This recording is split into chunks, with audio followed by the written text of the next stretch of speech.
अदिति मेरी twin sister है।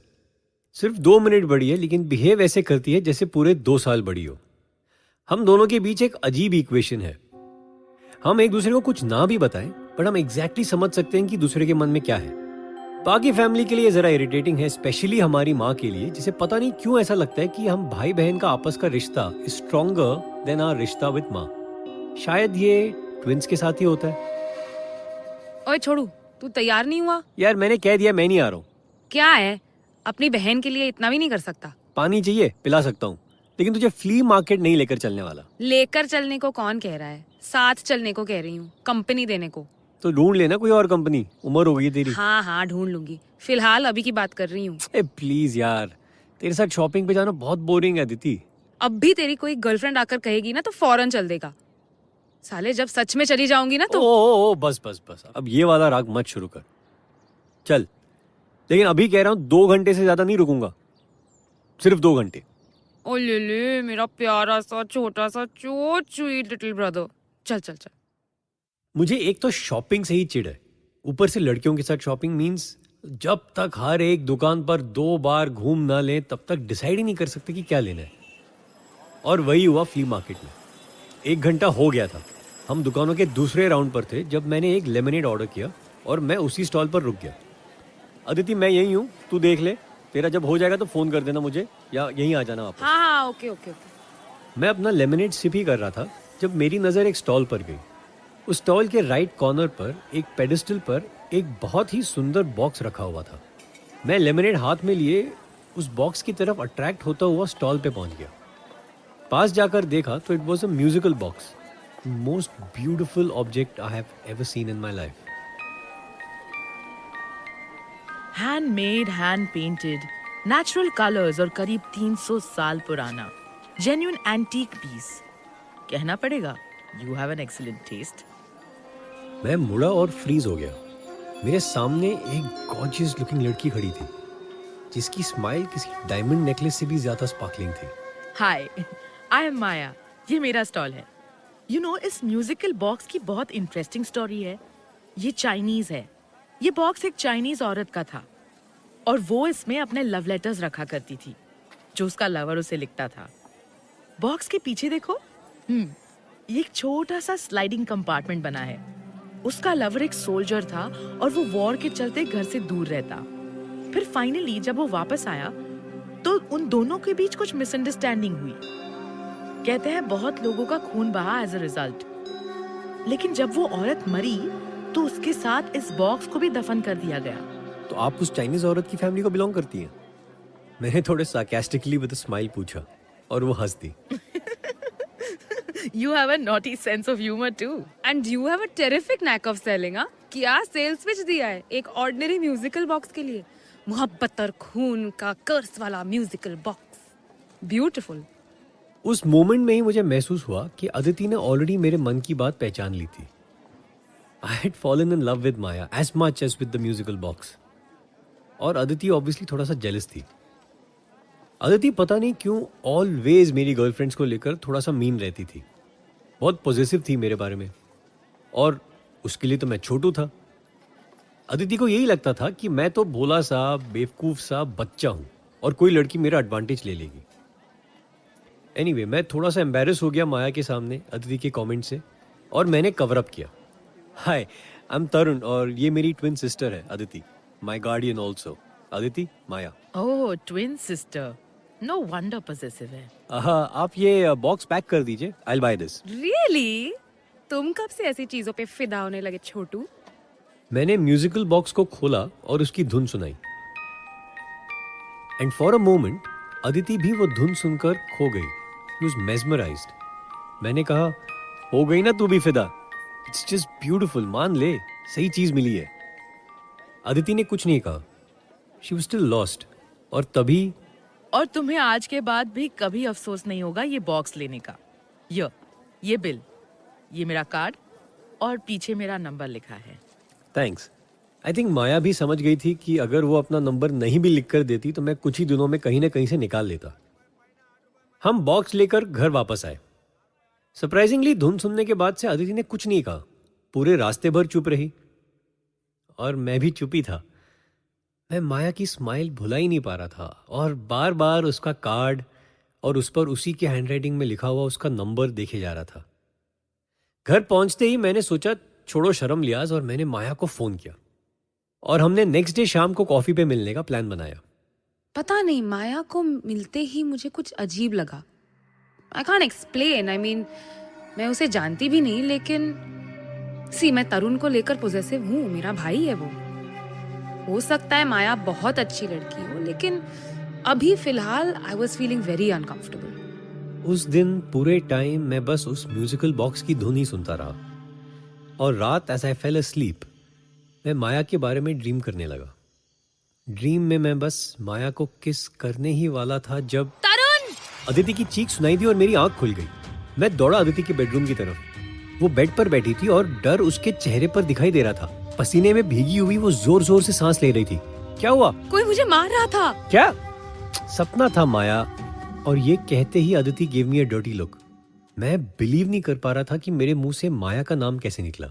तरुण, मैं बता रही हूँ, ये लड़की सही नहीं है। उसने ऑलरेडी तुझ पर कंप्लीट कंट्रोल कर लिया है। प्लीज उस म्यूजिकल बॉक्स को फेंक दे। Something is not right. क्या बकवास कर रही है यार? बुरा सपना देखा है तूने बस। सॉरी मैंने तुझे माया कहा, बट नहीं तरुण, मैं इसलिए नाराज नहीं हूँ। सपने में जो भी मुझे मार रहा था उसकी शक्ल तो मुझे दिखाई नहीं दे रही थी, लेकिन वो धुन तरुण, तेरे म्यूजिकल बॉक्स वाली वो धुन प्ले हो रही थी पीछे। हाँ तो इतनी बार धुन सुन चुकी हो थैंक्स टू मी। ड्रीम्स में भी यही होता है ना, reality gets mixed up with our fears और हेट्रेड। उस रात के बाद तरुण और मेरे बीच बात बात पर आर्ग्यूमेंट शुरू हो गए। अगले 2 महीने में 3 बार हम बहुत बुरी तरह से लड़े। ऐसा पहले कभी नहीं हुआ था। तरुण रेगुलरली माया से मिल रहा था and he was very happy. मुझे भी इस बीच कोई मिल गया, मोहित मेरा पहला बॉयफ्रेंड नहीं था और मैं तरुण की तरह किसी पर भी यूं ही फिसलती नहीं। लेकिन मोहित की सबसे अच्छी बात मुझे ये लगी कि पहले ही मुलाकात से he was very honest with me. Mohit settle होने की प्लानिंग कर रहा था and he was very serious about our relationship. उसने मुझे पहले से ही अपने बारे में, अपने फैमिली के बारे में सब बता दिया था और धीरे धीरे मुझे मोहित अच्छा लगने लगा। आई डिसाइडेड मैं मोहित से ही शादी करूंगी। ये डिसाइड करने के बाद मैंने मोहित को तरुण से मिलवाया और तरुण माया को साथ लेकर आया मोहित से मिलने। सच कहूं तो मुझे मोहित बहुत अच्छा लगा। अदिति के लिए इससे बेटर मैच मिल ही नहीं सकता था। They were made for each other. Mohit से मिलने के बाद मैं माया को उसके घर ड्रॉप करने जा रहा था जब तरुण, मुझे कुछ कहना तो नहीं चाहिए। I mean, ये तुम्हारे फैमिली का मामला है, लेकिन मैं अपना फर्ज मानती हूँ तुम्हें ये बताना। अदिति को डेंजर है। देखो, मैं एंजल रीडर भी हूँ। It's a god's gift. कैसा डेंजर है अदिति को? अदिति का ये रिश्ता, उससे मोहित से शादी नहीं करनी चाहिए। क्यों? देखो, मैं यूं ही कुछ ज्यादा नहीं कहना चाहती। अगर मैं अदिति के साथ एक सेशन कर लूं तो क्लियर पिक्चर दे सकती हूँ, लेकिन बिलीव मी, मैं आज तक अपने प्रेडिक्शंस में कभी गलत नहीं रही हूँ। माया की बात सुनकर नेचुरली मैं टेंशन में तो आया।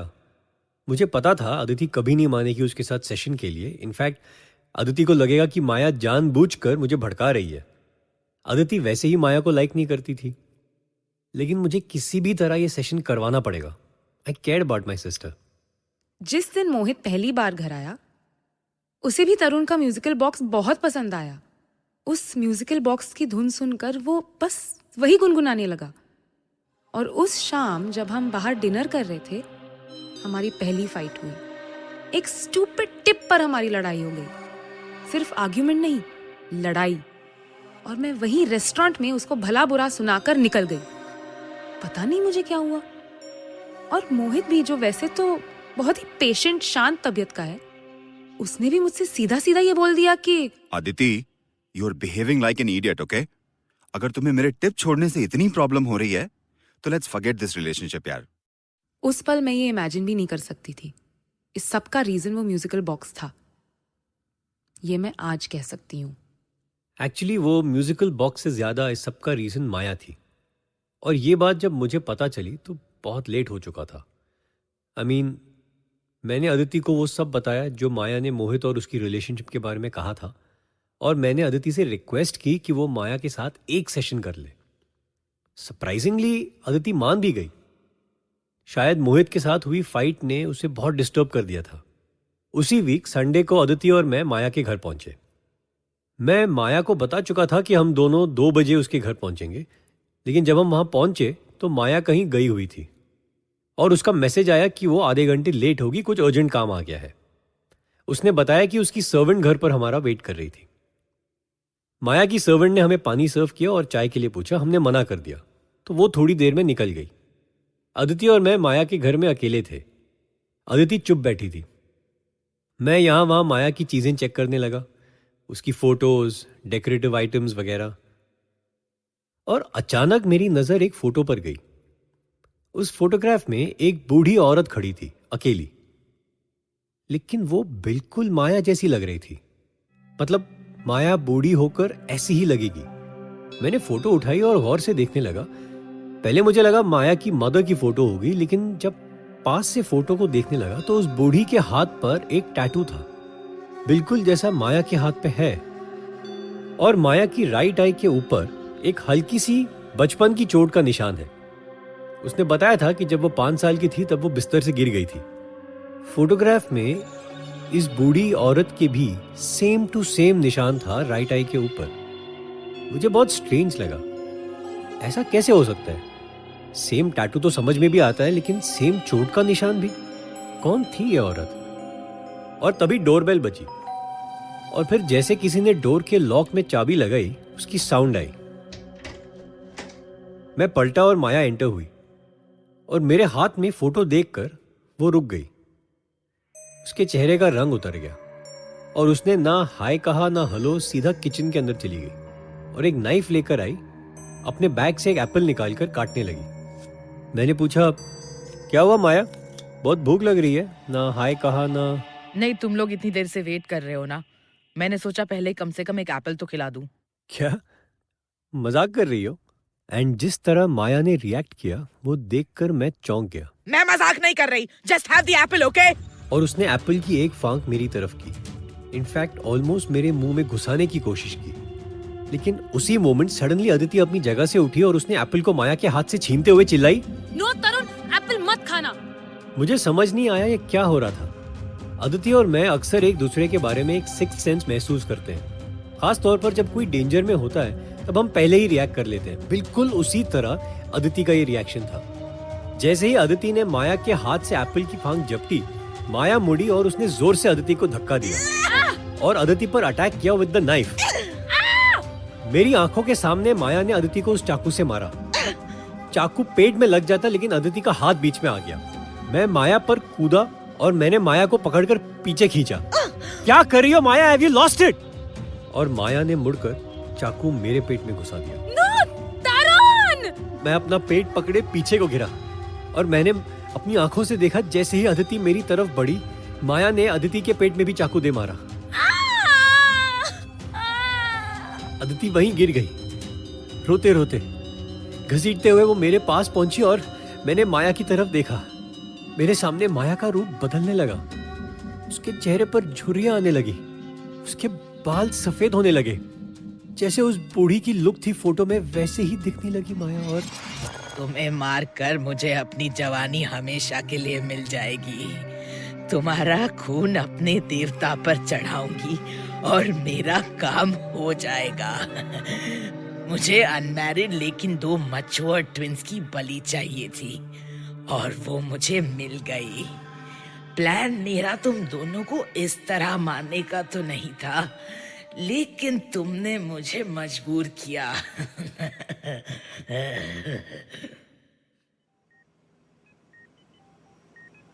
किसी तरह शायद उस शौक में जो हुआ वो देखकर, सुनकर और माया पे जो गुस्सा मुझे आया, उससे मुझ में कहां से क्या शक्ति आई। लेकिन घायल कंडीशन में मैं उठा और मैंने वहीं डाइनिंग टेबल की कुर्सी उठाकर माया को दे मारी। वो बेहोश होकर नीचे गिरी और मैंने एक एम्बुलेंस को फोन किया। हॉस्पिटल तो हम पहुंच गए, लेकिन अदिति बच नहीं पाई। She died. मैं अभी हॉस्पिटल में ही हूं। मुझे बताया गया है जब माया के घर पुलिस पहुंची तब तक वो वहां से भाग चुकी थी, लेकिन अभी कोई मुझे विजिट करने आया है। कौन है? हाय तरुण,